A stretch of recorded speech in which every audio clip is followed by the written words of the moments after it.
episode of Commerce Today. I hope you enjoyed our last few episodes where I dove into the e-commerce growth playbook, my new book that is available on Amazon, Kindle, and bookstores near you. Got some great feedback. Thank y'all. I think my favorite feedback so far has been a comment that the book really goes deeper into a lot of e-commerce subjects that other people just aren't talking about. Tech debt was one thing that was called out by a reader, so that was very cool. But we are shifting gears and have a few episodes actually in a row now, again, talking about compliance and regulations. This is not the fun, sexy part of e-commerce, but this is a very important part. And I'm not just wearing this cool shirt because it is coming up on the end of summer.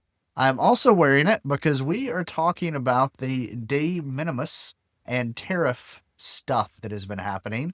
And this shirt actually was made in China. And here recently, the White House has said once and for all, they mean it this time, the de minimis loophole is being closed. And I would even argue maybe it's not just a loophole. Maybe it also was reflecting the fact that it's a lot of compliance. It's a lot of extra paperwork. It's a lot of effort to collect what may end up not being very much revenue, but we won't get too political. But this shirt in particular was made in China, and I looked out of curiosity, and the estimated tariff that would apply to this shirt if it was shipped to me directly from China after August 29th, when this change goes into effect, be a 55%. Let's say it was a fancy, nice, expensive Disney shirt here, and it cost me $50, and I bought it straight from China for $50.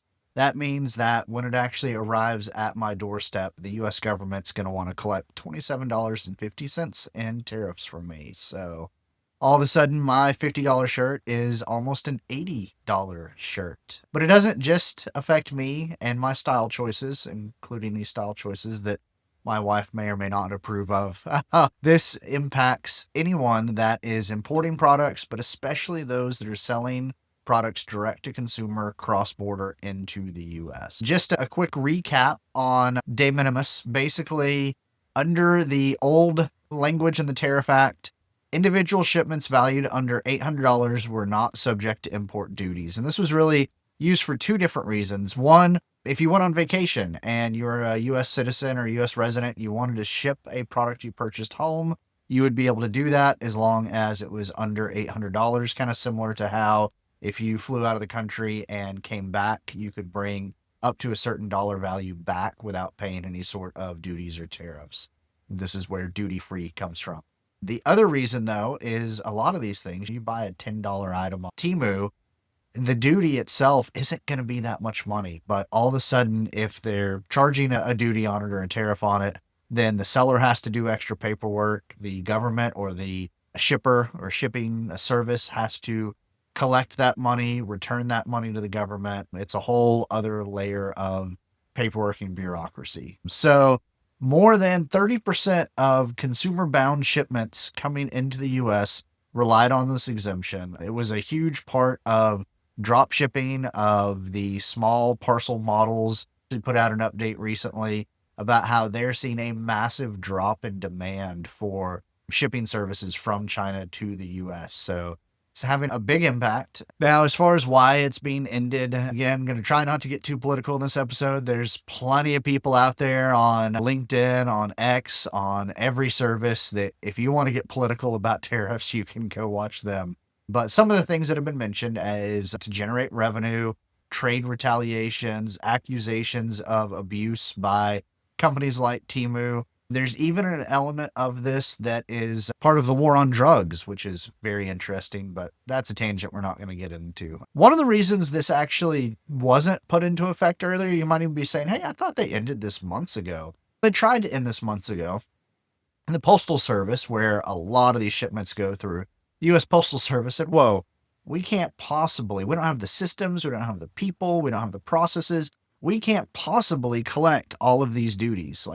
There's no way, especially if you have operated in a cross-border model before, you'll know that there's tariff codes, there's item descriptions, there's item values, there's all this. It's not just a list on the form, this is a $100 product. You have to list exactly what kind of product it is, what tariff code applies to it, and then based on that, the tariff rate is different. And so you have to calculate all that out. That means the Postal Service is having to collect that information, read that information, process that information, and then collect the money from the recipient. So Postal Service said we can't do it. So the response from the White House was, well, postal shipments will have a flat rate duty. We'll simplify it. It will be a temporary process over the coming months, and in the next about 2 years, this will be rolled out in phases. Eventually, it won't be flat rate anymore, but for now, for postal shipments only, it will be a flat rate duty.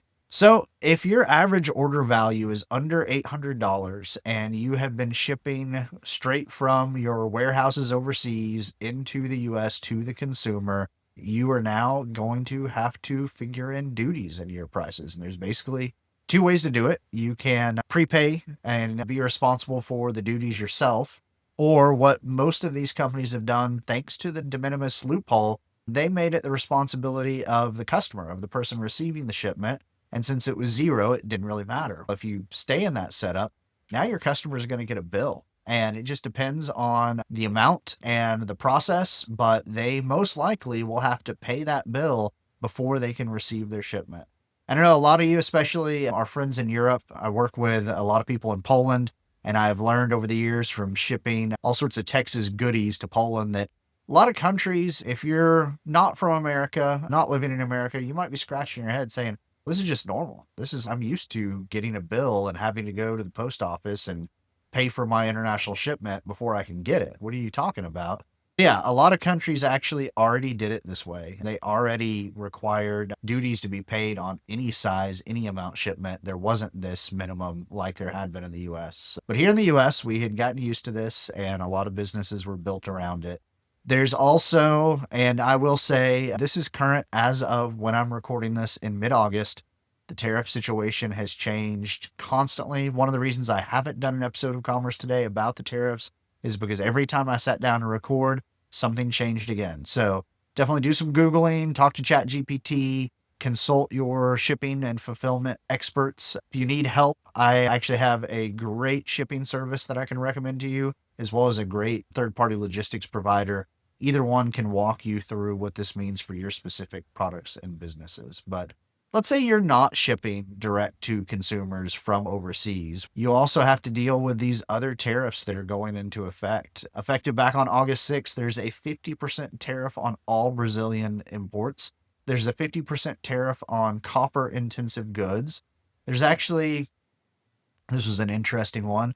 There was a proposal specifically targeting cranes made in China with a 270% tariff. So 270% of the cost of the product you're going to have to pay to import that crane into the US. It sounds random, but this is part of a broader trend towards protectionism. And again, not my term. That is straight out of college economics class, maybe even high school economics these days. But the idea basically is you protect US businesses. You make it to where US products are going to be cheaper, or actually you don't make the US products cheaper. You make the foreign products more expensive. And as a result, the US products cost less than the foreign products. And in theory, everyone buys the US. That doesn't work if you can't make it in America. That doesn't work if the cost to make it in America is greater than the tariff. That doesn't work in a lot of cases, but again, try not to get political. But so this is going to have an impact on businesses that are really anyone that's not making everything in the US and shipping only to the US, you're going to see an impact from these changes. And you might think, hey,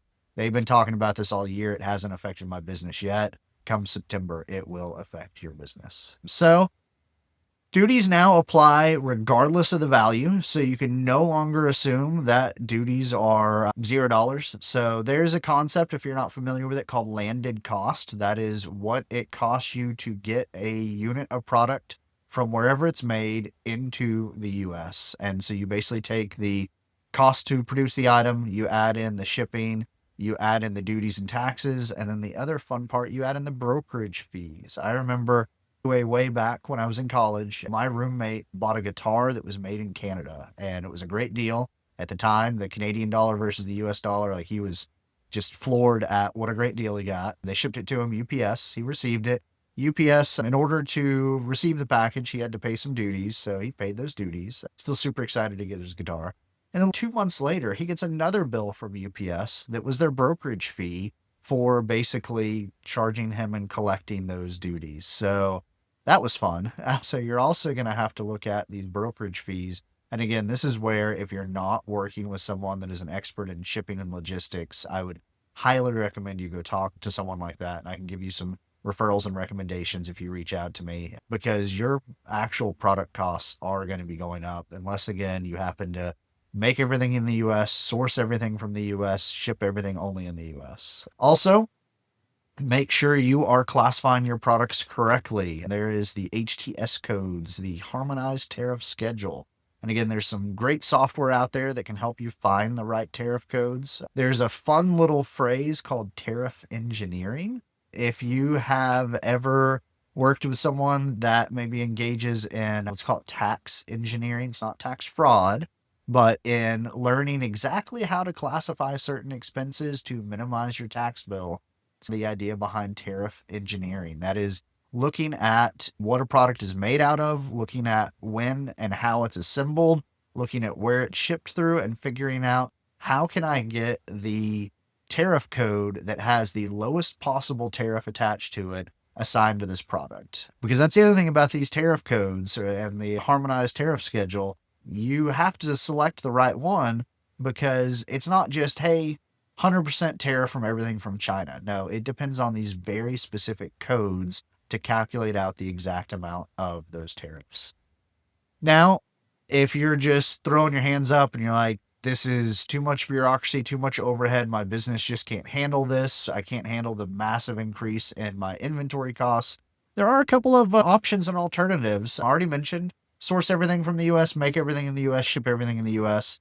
I think that's what the White House wants us to do, and that is the simplest solution. But there's also bonded warehouses, and there are foreign trade zones, FTZs. So if you store your inventory in a bonded warehouse, you can at least defer the duties until the product is sold. So the way that works is normally when you import something from overseas, you're going to have to pay the duty right then and there. If instead you import the finished product into a bonded warehouse that is set up through this program, you're actually not charged the duty until the product is sold. So that can be a way to stretch your cash flow as these new tariffs come online.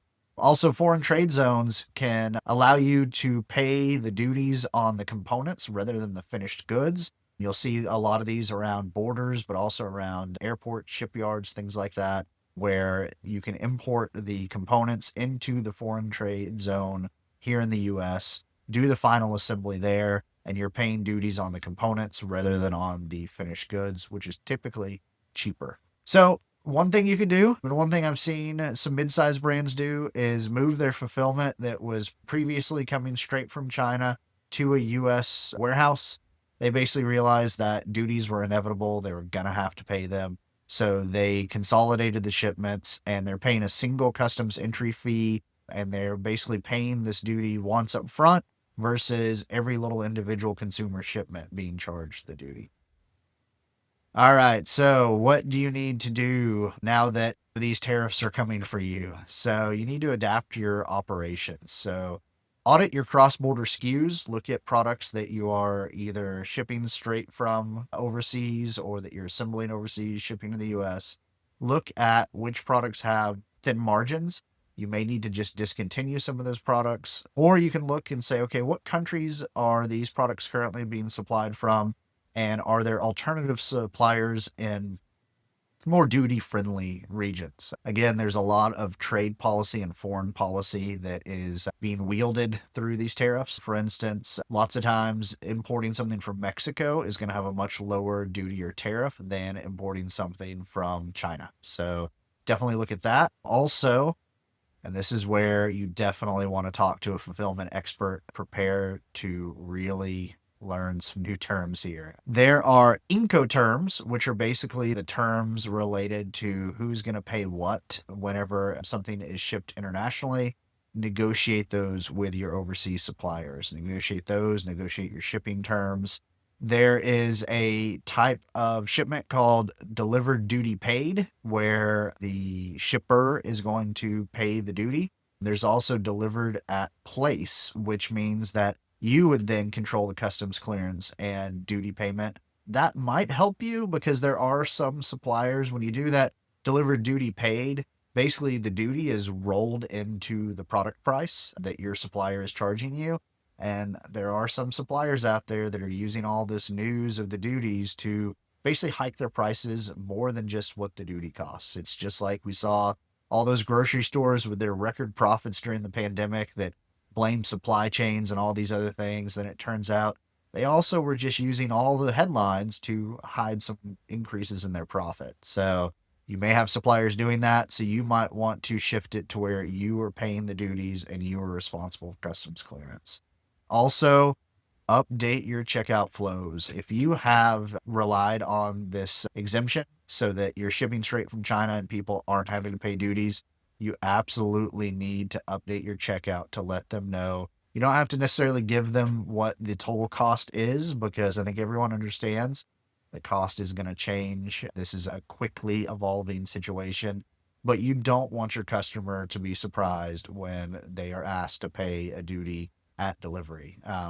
That's going to get you negative reviews. That's going to get you refused shipments. That's going to get you all sorts of problems. So make sure that you either just build it into your price and cover the duty yourself, or that you are at least alerting them that duties will be due on this package when it arrives. Also, make sure you look at your return program. If you previously were providing free returns and those products were actually going all the way back to China, that is going to get more expensive. It can actually help if you have a domestic return program, especially if it's a product you can then resell. Basically, the duties to get that product into the US have already been paid. So even if you sell it at a slight discount because it's a returned or refurbished product, you still may come out ahead because you're not having to pay duties on it. However, free returns just might get too expensive on low value items, especially if you don't have a domestic return program in place. So lots are changing in the world of cross-border shipping with the end of the de minimis loophole or process on August 29th, all these new tariffs, and just the importance of understanding what your total landed cost is. These policies will continue. These policies will also continue to change and evolve. So make sure you're investing in compliance and in your supply chain. Again, I have some consultants I know, I have some software providers I know. Whatever aspect of this that you might be struggling with, just reach out to me. Again, my name's Joshua Warren. You can find me on LinkedIn with a Creativity Gold background behind my headshot, and you can just send me a DM. You can actually even schedule a free e-commerce consulting session with me right there, and I'm more than happy to make some introductions to help you figure this out and figure out how it's going to impact your business. So that's not the only thing that's been changing this year. We also have some sales tax changes and some PCI compliance changes. So those are actually going to be a couple of our upcoming episodes. So stay tuned. And thanks again for watching Commerce Today.